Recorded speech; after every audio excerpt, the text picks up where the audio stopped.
welcome back and thank you for staying with us on Elections 2022, and it's time for our discourse. And of course, joining me in studio is Kennedy Sanakara, who is a political commentator, together with Killion Amollo, who is a lecturer at KCA and a researcher and of course a consultant. So thank you so much, gentlemen, for dedicating your time for this discussion. And probably we'll start with you, Killion. Tell us generally, because we understand, of course, you went very early in the morning and casted your vote. How was your experience in this process? Well, my experience is that the process was going on seamlessly. I could see people coming in, going out. The Kim's kits were working as was anticipated. But that notwithstanding, I would say that the process was a bit slow. And I would see it was basically because some voters were not were somewhat, I would say, semi-literate, right, and they were taken too long to fill and even to identify the candidates. Right. Secondly, it was also occasioned by the fact that some particular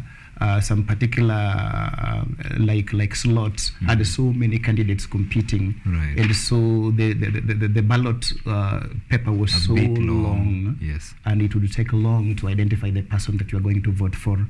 So those are the only challenges that I saw there in the particular polling station. Otherwise, the turnout was good. Right. The process went on seamlessly. All right. Yeah. Now, let us get your experience, Sanakara. How was everything where was your experience generally when you went to cast your ballot? Well, I was a disappointed character at the ballot. You know, my patriotism will not allow me to hide some things untouched. Right. Where do you get the audacity as an employed IBC clerk to tell an ordinary voter that you don't know where they should be confirming with their polling stream? Right. I find that so reckless. I had to confront the lady and, gave her instructions. Now, because she seemed not instructed, I had to instruct her. Yes. They had to go and stand by the door, the main entrance, and confirm by the people whenever they walked in. Because you find an old man queuing in stream A for almost 20 minutes. Then after queuing, upon getting to the door, right, they are told that your name is not here, you belong to stream 4. Right. Whose failure is that? The lady had to go and stand there so that whenever anyone walks in, they identify you according to your first name. Like for me, I fall in the K, I was in stream 3. Right. They tell you that you are in stream 3, now go to that line. That only happened after we had demanded that it must happen. So generally, that was not, it did not augur well with myself and several people. Right. And also the verification. I had to turn myself into an IBC official by helping fellow citizens to verify and find out where the stream belonged. It was painful if an old man stood by my side and is saying, if I can't be verified, I'm walking away with my vote. Sure. I found that so bad, and I had to use my data, take my time as a patriotic citizen to help them verify and directed them to the line. So I find that there is a lacuna when it comes to preparation. What has IBC been doing all this while by telling us on press conferences and everywhere that we are ready? Ready for what? Right. All right. And that's, of course, is so impressive of you, Sanakara, if your level of patriotism get you to the level of, volunteering to be an official, of course, assisting other voters. That was so impressive. Now, concerning that, probably, Killion, do you think probably there was a little bit of, a laxity in civic education? Because we understand the election process, it is a process that, engages a lot of things. Do you think probably the electoral body did not do enough of civic education on this? Correct. I agree 100%, because most of us actually will agree that we received text messages from IEBC only informing us about the elections that were due today. Right. Other than that, we did not get anything from them. So most people were going there. Like for my case, I knew the stream that I belonged in, so it shortened the time that I spent on the queue because I already knew where I was going to vote. I already knew the particular building that I was going to, so it was much easier. So there was laxity on the side of IBC, in as far as voter education is concerned, in as far as the entire process is concerned anyway, because we saw cases in the media of some ballots that were supposed to be going elsewhere ending in other places. Absolutely. We saw cases of people's names, candidates' names missing on the ballot papers. Right. That is actually sleeping on the job. And of course, talking of that, we have seen youths in Rongai, in Rongai constituency in Nakuru County. They have actually been protesting because the candidate, probably a candidate that they were after, their names were missing in the ballot paper. And yet the electoral body and the chairman was giving presses updating the country that they were ready for this election. And I don't know, maybe because of these things that were happening concerning even the Kim's kit, because this is what is primarily required by the law to be used to identify the voters. And we saw an incident for even the presidential candidate George Wajakoya. When he went to cast his vote in Western Kenya, his name was missing in the Kim's kit. And they had to probably, I don't know what they did, so that later on he casted his vote. Sanakara, I don't know, what do you make of such things, considering that assurance that the electoral chairman was giving? It is a wrong. Actually, I would give you a case study of few areas that now raises the credibility of this election. I would still stick to the CJ Emeritus Dr. David Maraga's pronouncement in 2017 that election is not an event. Absolutely. It is a process. Yes. And the process must be law-abiding. Mm-hmm. It is very sad that you wake up, go to vote. That is inalienable constitutional right to vote. Yes. But now the system is failing you. You can't be identified. I believe the printed manual register is a duplicate of the Kim's register. Just and it has got it has got security features. Yes. What is the hell of IBC not just availing that? And the problem also goes with our courts. I don't know, this old bearded, bald men are in a supremacy competition. Yes. You find High Court giving directive A, Court of Appeal giving B. Now look at the timing. We are going to cast our vote the following day in the morning. A coalition goes to court. No, it was not a coalition, it's the UDA party. Now, the most interesting thing is UDA party protested against manual register, and Rigathi Gachagua, who is the running mate, could not be identified on the Kim's kit and now had to resort to manual register. If the court order stands still, I'm not a legal person, but is that not obstruction of the legal process? What are they communicating? The entire process, it sounds sham on my side. Mm-hmm. I believe in transparent, verifiable processes, especially where public money is pumped. This is not Chebukati's donation. This is not UN donation. It is Kenyan taxpayers' money. When we invest our trust in independent institution, what we expect as citizens and a patriotic citizen is a transparent process. So it is very wrong for a Kim's kit to fail to identify you. I would give you a case. Yes. 60 years after independence, we are still printing our ballot papers in Greece. In Greece. Yes. Between the IBC ballot paper and a Kenya shilling note, which one is more prestigious? If we can print our notes in Delaru under the supervision of the military and all those other people, yes, why can't we print our ballot papers locally so that in case we have a mistake, we can rectify them as fast as the word sounds? Absolutely. Look at Nakuru. Chebukati is ever on press briefings. He talks as if he did not text up at the previous night. Mm-hmm. He says that we are ready. Raymond Moi goes to the ballot box, finds his name missing. Is that preparation? Did the word preparation change its mind? You go to Oma Bay in, how do we call it, Masare or wherever. Mm-hmm. The 83-year-old woman who could not be identified. That woman is so patriotic that besides her age, and all those problems, she could still wake up to queue only for Wafula Chebukati-led IBC and their failed or fake Kim's kit to fail to identify her. Mm-hmm. Whose problem is that? Is the woman working with the IBC?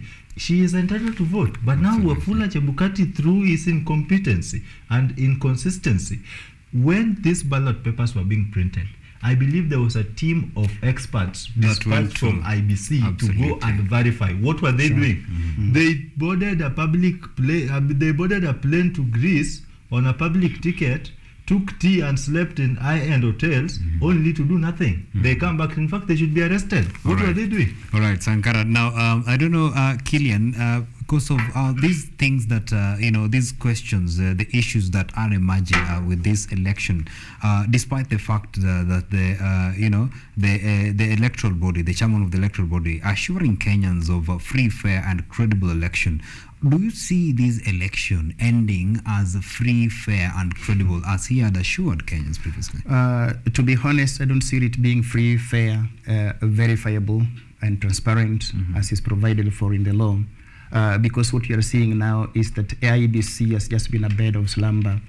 These people, what they speak and what they do is not the same. There are certain things that ought to have been put in place way a long time ago before the elections, like verifying whether some people's names are on the ballot or not, like putting in place what is supposed to go where and who is supposed to be doing what.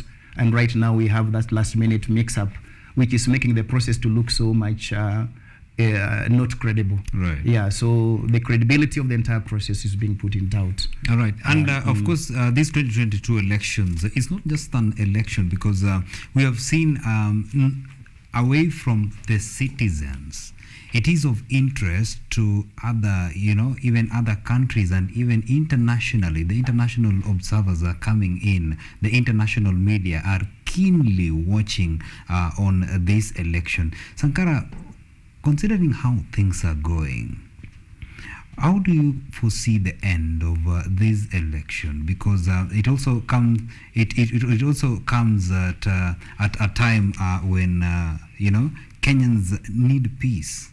We are just reeling from the effects of COVID-19, from the food crisis, the tough economic times, the huge burden. How are you foreseeing the end of the whole process? Well, let me take a dynamic twist to respond to you. I happen to be a lecturer at my institution. Right. And at KCA, I study procurement. And procurement is all about process. Yes. Nothing like any other thing. The moment you deviate process one, the end result is null and void. Right. So I foresee a null process. A null result, because if elections are about processes, and the processes must be constitutional, then here, let me just respond to the credibility of this election. And I will make a little reference. Look at the ghost voter in Kangemi. He falls IBC. He is called, I don't know who, Onyango. He went to cast his vote. He was told that he had voted at 8 a.m. Yes. He did not have a mark on his hand to justify that he had voted, and himself, he was not yet there by that time. Who voted on his behalf? Ghost voting, incredible, null and void. Right. Go to Nakuru, Raymond Moi missing on the ballot paper, and he has been there, and IBC has been promising that, the same IBC verified him. The same IBC sent people abroad to go and verify the printing of the ballot papers. He is not there. Is it credible? The people arrested in Kilgoris with already stuffed ballot boxes. Is that credible? How do you call it? This old mama who cannot afford to vote, the presidential candidate himself, leave alone the common mwananchi like myself, a presidential candidate could not be identified. Do you think if election results would Wajakoya not have voted, then the results are tallied and given out? If Wajakoya goes to court, I told you I'm not a legal person, but my common sense can tell me something. If he goes to court and challenges the electoral outcome, he would be listened to. Absolutely. And look at how much have we spent on this election. I told you this is not Chebukati's donations. These are taxpayers' money. Now imagine you're battling with Unga crisis, sacrificing for an election only for someone to come, and if the process is not going to be as consistent as it should be, it doesn't matter who is watching, whether it is international or etc. Our courts will decide. All right. The results will be affected. That will be a double trouble for the people of Kenya. Absolutely. Amollo, what do you make of the end of everything? What do you make of the end of everything? Just probably borrowing from what Sanakara is saying. The end of it, if the process, I remember from Magara's ruling in the last election, if the process is not credible, then the end is a nullity. Absolutely. Yeah, that is what I can say authoritatively. And do you think it will be easy, because the main focus here, in as much as even other elective posts are important for the electorates, but the main focus is on the presidency. Yes. Do you see probably if all the presidential candidates will be contented with the results that shall be relayed or announced by the chairman, the national the returning of the national tallying officer of these results? Yeah, the problems that we've had so far, I don't think there is any pronounced problem that we've had regarding the presidential elections. Right. We've had issues with these other positions, but so far the presidential election, we've not had any hitches, right, or any anomalies that has been reported anywhere. That one I can say. All right. Maybe we move to another thing which is also very important in this election. The apathy. Oh yeah. The apathy, because our correspondents and reporters in other polling stations, they have said that they are noting a difference comparing it with the previous general elections. People are not turning up. There is not that enthusiasm for voters to go and cast their votes. Sanakara, what do you think could be the reason for this? Why don't people want to go and cast their votes and make a decision of how things will be moving, how they shall be ruled in the next 5 years? Omondi, you know, from political science, voter apathy is just lack of interest Absolutely. by voters to, eligible, not Yes. eligible voters to turn out and vote. Now, this is a very funny election. From IBC, it was already past noon, and they can report that 30% turnout, that is 6 million. 6 million, yes. So can you imagine 22 million people registered to vote, Yes. but we are coming midday and only 6 million has voted. Yes. This vote apathy, this is a discussion I've been having elsewhere in other media stations. And I would say authoritatively that it is an intertwined challenge. Right. One links to the other. It is more prevalent among the young people, and when you sit with them and get the concerns that these young people are giving out as to why they are not likely to turn out and vote, they are convincing. But again, as a patriotic citizen and as a leader, a youth leader, I insist on the element of turning out and voting. Look at Raila Odinga. Yes. He is 75. He has been vying and he's still chasing his dream. What makes a young person think that if I voted last time and it did not work, it will not work again? You have to go, keep it, tap it. You have to go. So the vote apathy is very serious. Right. And it is a shock on the other presidential candidate. Let me take, for example, the UDA. They've been campaigning in Mount Kenya 1 million times. And today you look at the turnout in Kiambu, it is disgusting. Right. You go to Othaya, it is the same thing. So you wonder what is not happening. But why this is is it a political? When you're saying that, Kenya Kwanza has been campaigning, of course, in the mountain, and Azimio side has also been the Azimio side has also been campaigning in the mountain. Why don't we see the youths, of course, the large number of supporters, of course, probably from the other camp coming in to vote? Well, I will tell you this for a fact, and apologetically, and I do speak my mind. I'm not here to entertain anyone. Right. Not to, yeah. But these politicians have mastered the art of ferrying. In fact, you may wonder, some of them worked in the cargo industry. Right. They are ferrying people like the cement from Mombasa to Uganda. Right. They have been talking to masses of paid people. Right. Masses who are not enthusiastically interested in listening to them. Now, in Kijaluo, someone quote, and I would quote, Yuko Jamna. Yani, they went there for what was offered. You Right. see? So the connecting thing or factor, it was the money. Right. Politicians showed the money. You saw even other presidential candidates dishing out chapatis in rallies. People would come. They are there. They are going to eat.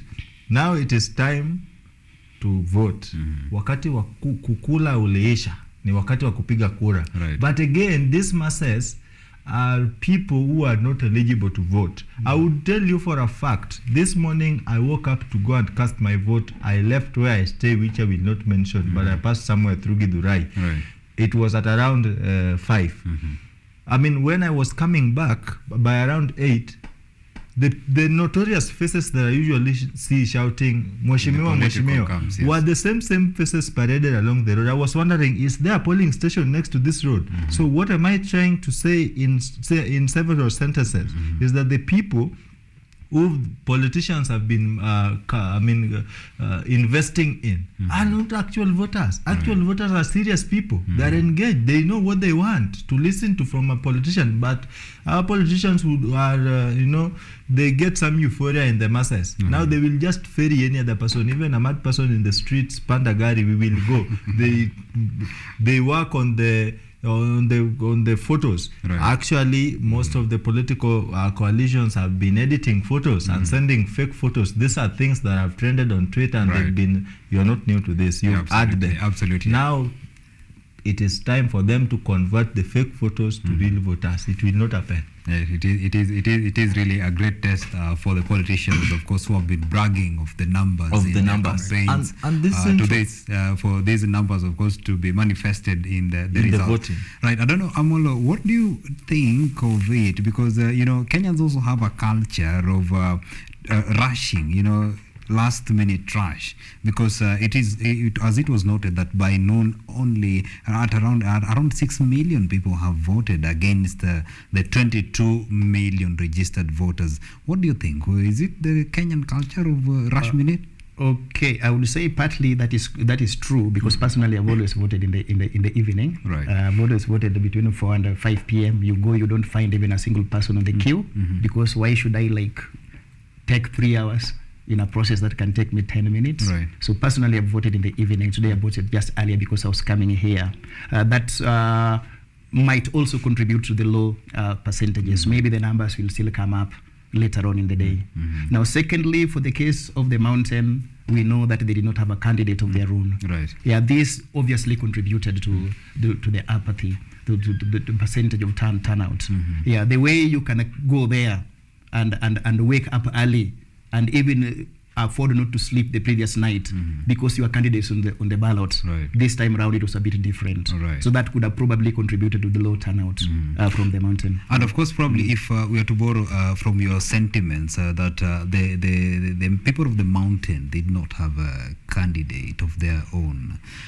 Does it mean that Kenyans are still stuck in the the voting in terms of ethnicity, or maybe Sanakara will also give us his view on this? Does it mean that Kenyans are still stuck on this ethnicity voting? Correct. You can even look at the political realignments that we have in this country. In this country, your tribe, even your religion, those who are born again, their religion comes after their tribe, unfortunately, in the way they do things. Even those who are professors, we've seen them, the way they take political positions, their tribe comes first. Right. Of course, they will not come up and say that I'm supporting this person because he comes from a friendly tribe. They will have reasons to go and hide and mention A, B, C, and D. But the reality is that there is a lot of tribalism in this country. Right. Yeah. Sankara, I don't know now, how do you weigh into this? And is there, because you're a young person, is there really hope in the future that Kenyans will walk away from this kind of ethnicity voting and they move to probably a voting system where they weigh into the manifestos and the agendas that the contestants for the different elective posts are bringing on board?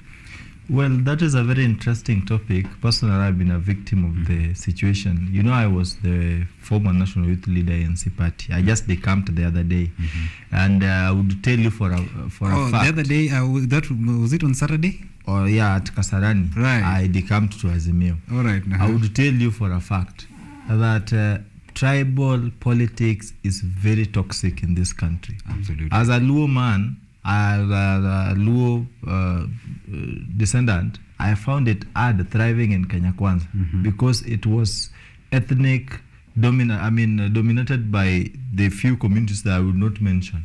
Anything. In fact, we were 4 Luos in Kenya Kwanza. Let me not lie to you. We were 4. I can mention it is Eliud Owalo of UDA, Kennedy Amollo, Director Political Affairs, ANC, myself, Sanakara, and Moses Oburu of ANC, Persons with Disability. Accommodating these 4 people was a big challenge to William Ruto and his team. I was wondering where he is going to accommodate the entire Luo community. That aside, Mtu wetu narrative, let me put it the way it is so that the person watching knows exactly what I'm talking about. Mtu wetu narrative has really affected the voter turnout, and it may likely be linked to the apathy, because some Kenyans still believe that it is only when their own is on the ballot that's when they are likely to benefit from that government. But I pose a question. Moi was a president for 24 years. Yes. I asked my fellow Kalenjin friends, my friends, show me what your father or you gained as a person from Moi presidency. Now that you have to vote in line of ethnicity, they will give you nothing. President Uhuru Kenyatta is just going home in the next 24 hours. Yes. I want to ask Kikuyus, what did you get from his government because he was a Kikuyu? Nothing. Yes. Odinga was a vice president for 4 years. My grandfather at home did not get anything from his government because he was a Luo. So I'm just basically trying to say it is high time we respect and question the logic of... All right, Sanakara, sorry, I'm interrupting you. We need to do a little bit, but Amollo, on this, what do you think? Because this is coming at a time when a lot of things are happening. We are coming at a backdrop where corruption is a key issue. We are coming at a time when there is an issue of public debt. There is an issue of high cost of living, and we are expecting probably that Kenyans during this electioneering period, they could probably make decisions based on the manifestos and not the ethnicity. Is there hope in the future for change? Yeah, there is hope in the future if Kenyans vote wisely.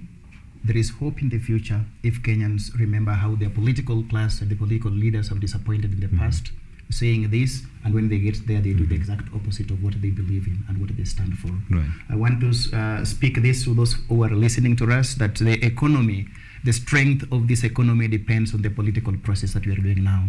You vote in the wrong people, the economy will be on its knees, will remain on its deathbed. You vote in the right people, the economy will begin to thrive. People who will bring in the infrastructural development in this country, people who will bring in an enabling environment to do business, people who believe in reducing the cost of living, people who believe in empowering the local citizen by ensuring that there is access to education, access to medical care, access to housing, access to clothing, and ensuring that the quality of life is improving. If people vote wisely by considering all these, then we will not have to regret. Right. Yeah. Sanakara, you are having a very interesting sentiment that probably I really wish you continue with it. Yes, I was telling you that I've been asking my colleagues, if you have to vote because Mtu wenu is on the ballot, then tell me what a Kalenjin got from a 24-year rule of Moi, President, the late.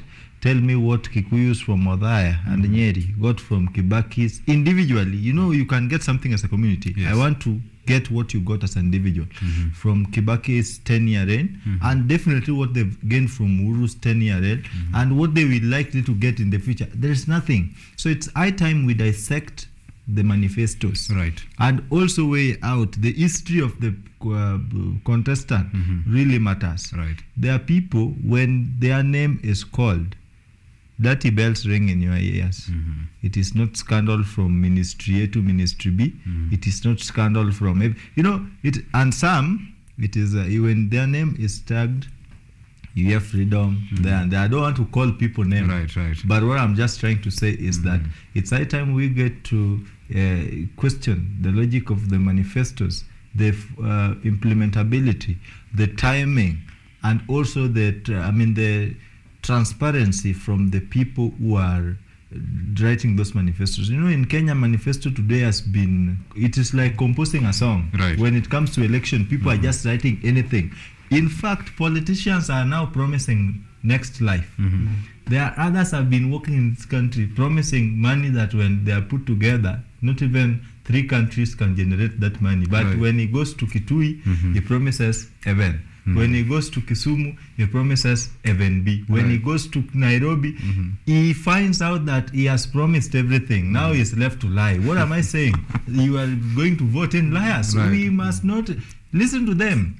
When you walk into that polling booth like today, I don't think there is anyone who saw what I marked. I've seen people circulating photos of people they voted in, which is contrary to the laws. Because that automatically rubbishes the secrecy of the ballot voting.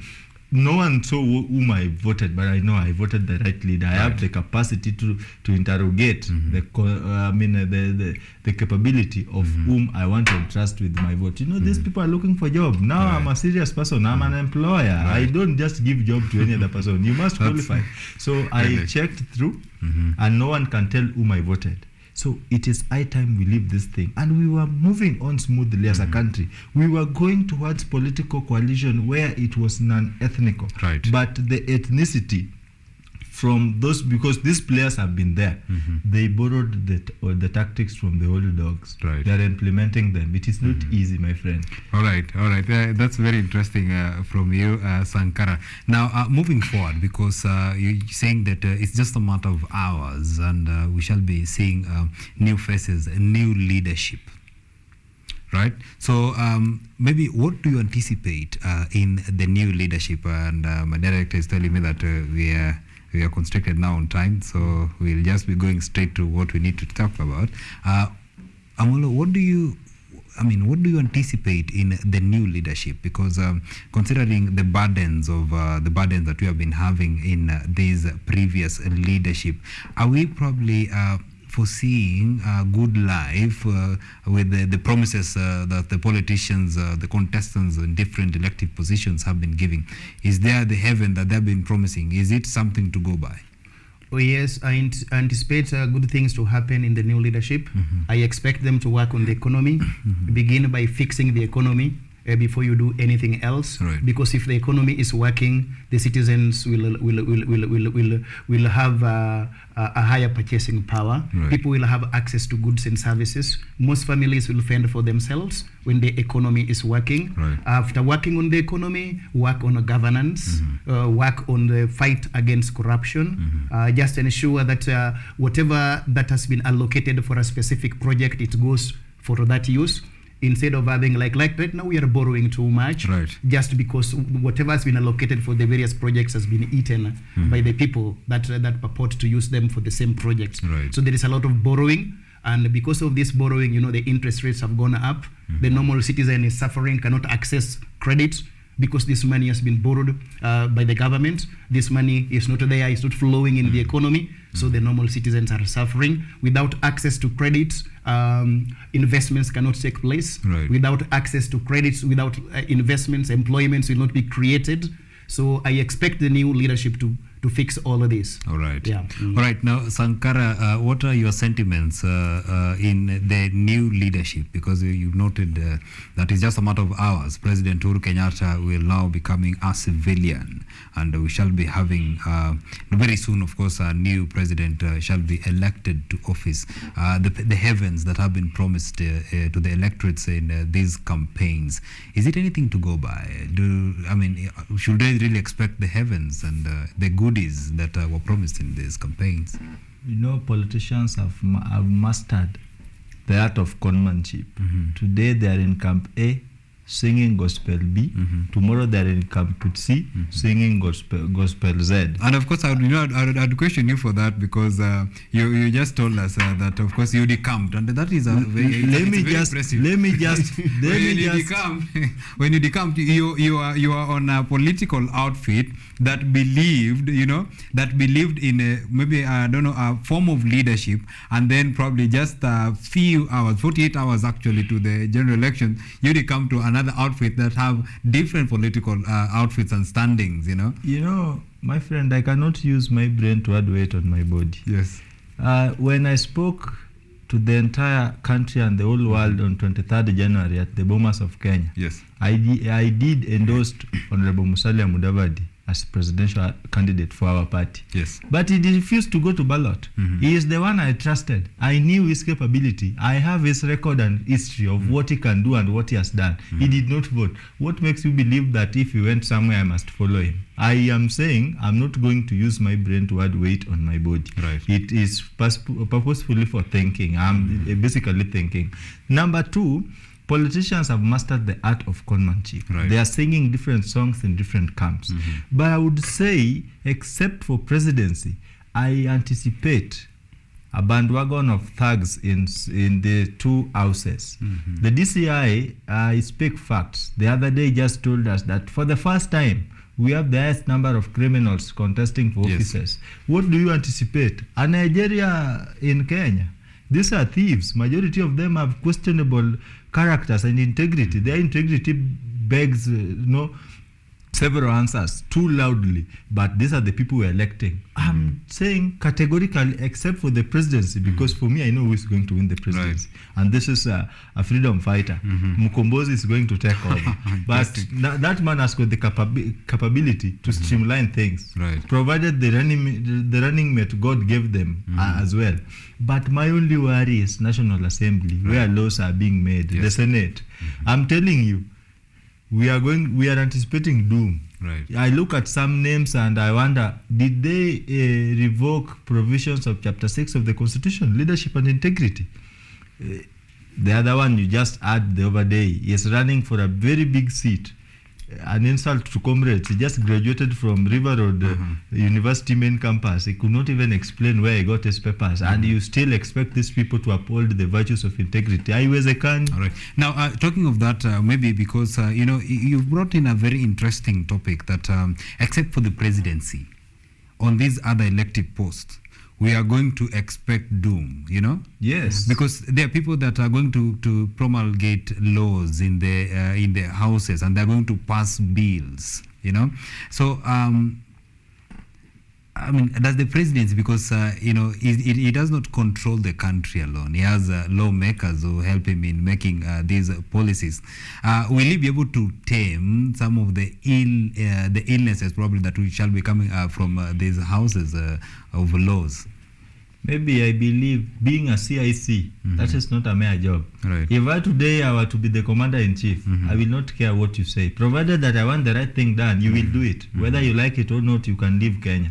But because you have to stay in Kenya, you must do the right thing. Right. The presidency and that ticket, I just voted in the morning. That is marvelous. Hiyo ni dawa yao, ni kiboko yao. It will tame them thoroughly. But my only worry is that these minorities, the questionable ones, there are too many. When they gang up, when too many hyenas gang up against a single lion, I usually watch GO's programs. The lion automatically becomes vulnerable. Absolutely. So we have several hyenas who are going to fight against a lion. Yes. But I believe being a lion, Simba ni Simba. Simba will still carry the day because Simba is going to work with various components of its body. I mean, the DCI is going to be a streamlined DCI, the police surveys. So the teeth or the tooth is going to be perfect, and Simba is going to manage it. But those people, the people who have been cleared to run,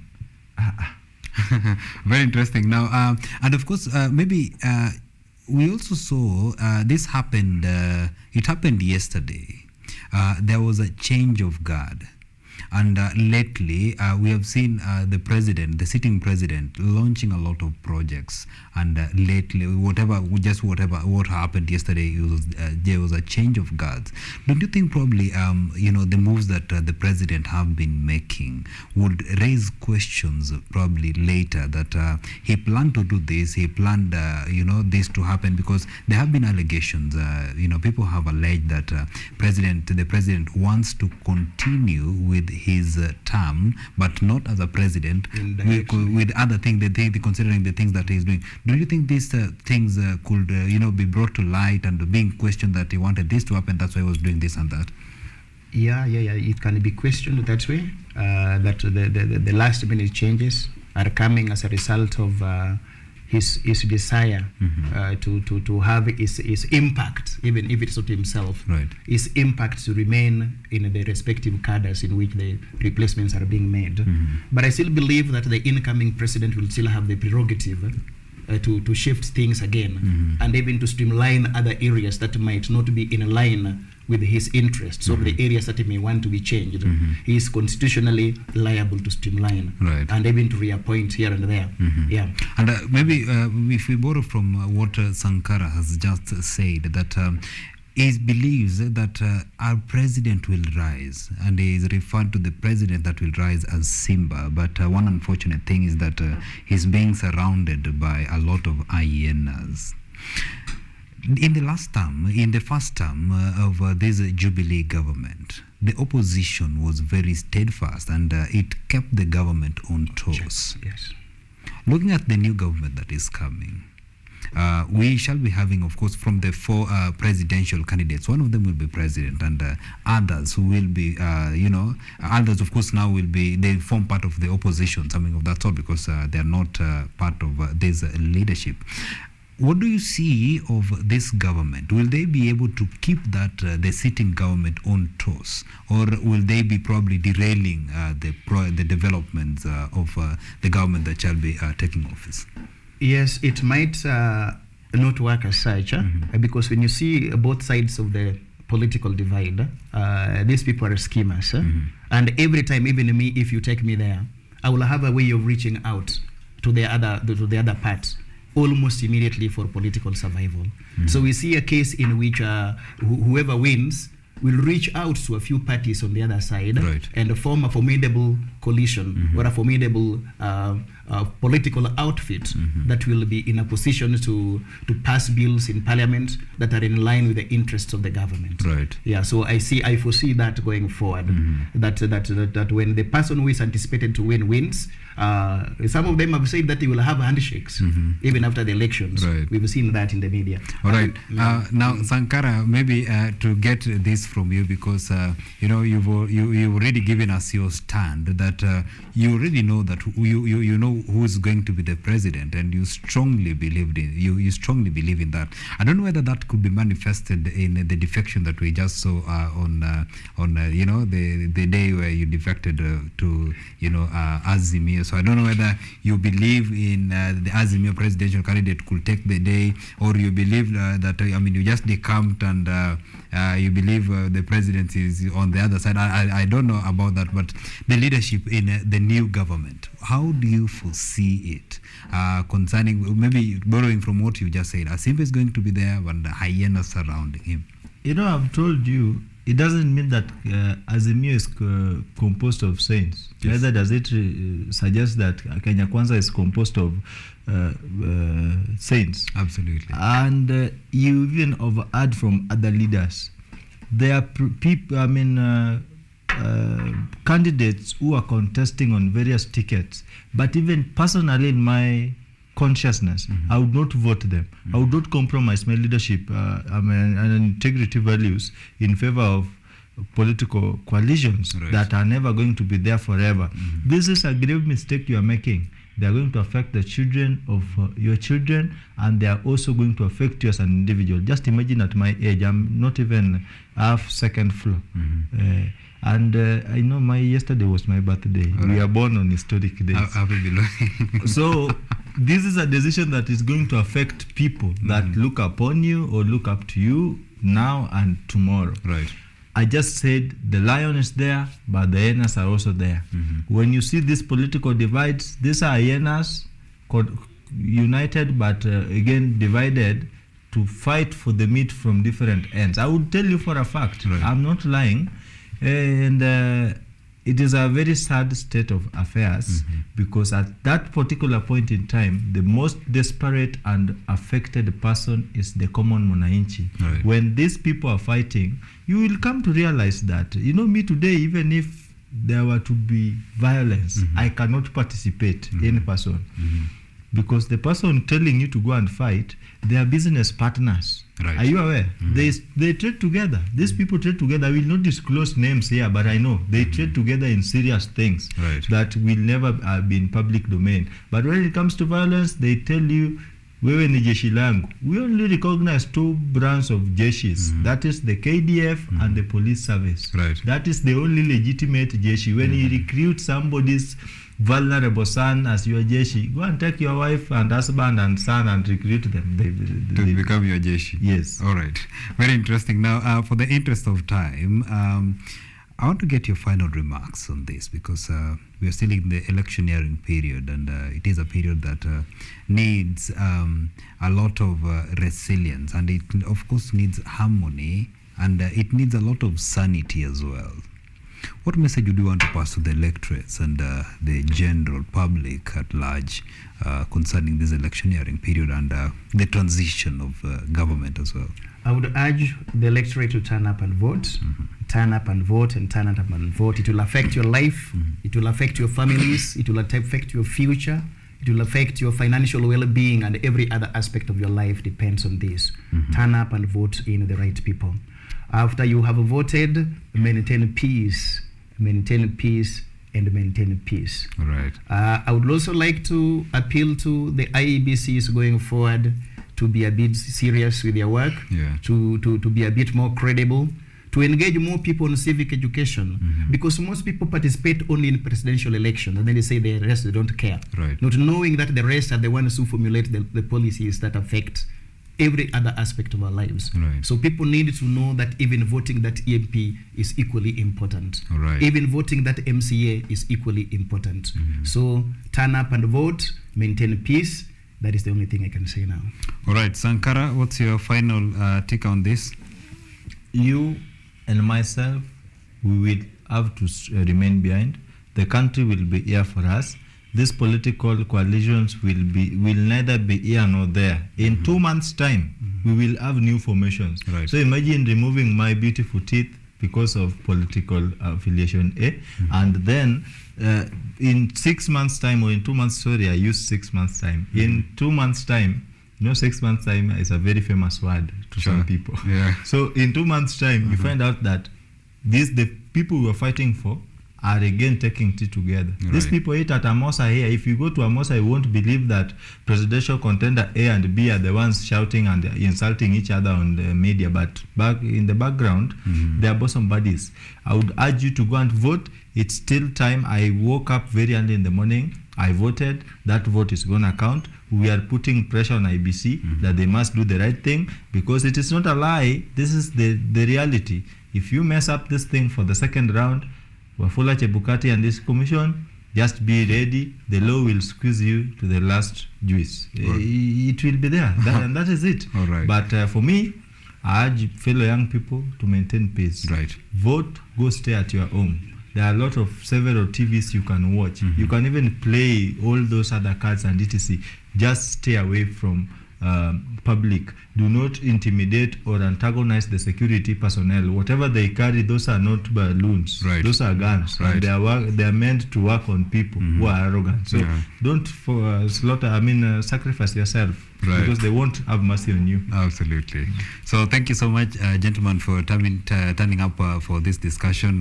We have greatly engaged the general public on this, and of course, we hope they take the message home that you've given them. The most important thing at this time is peace. Most importantly, also for the youth and every other person out there, turn up and vote. This matters in the next 5 years, the kind of life that you shall be leading. And with that, we're taking a very short break. Shall be coming back with more.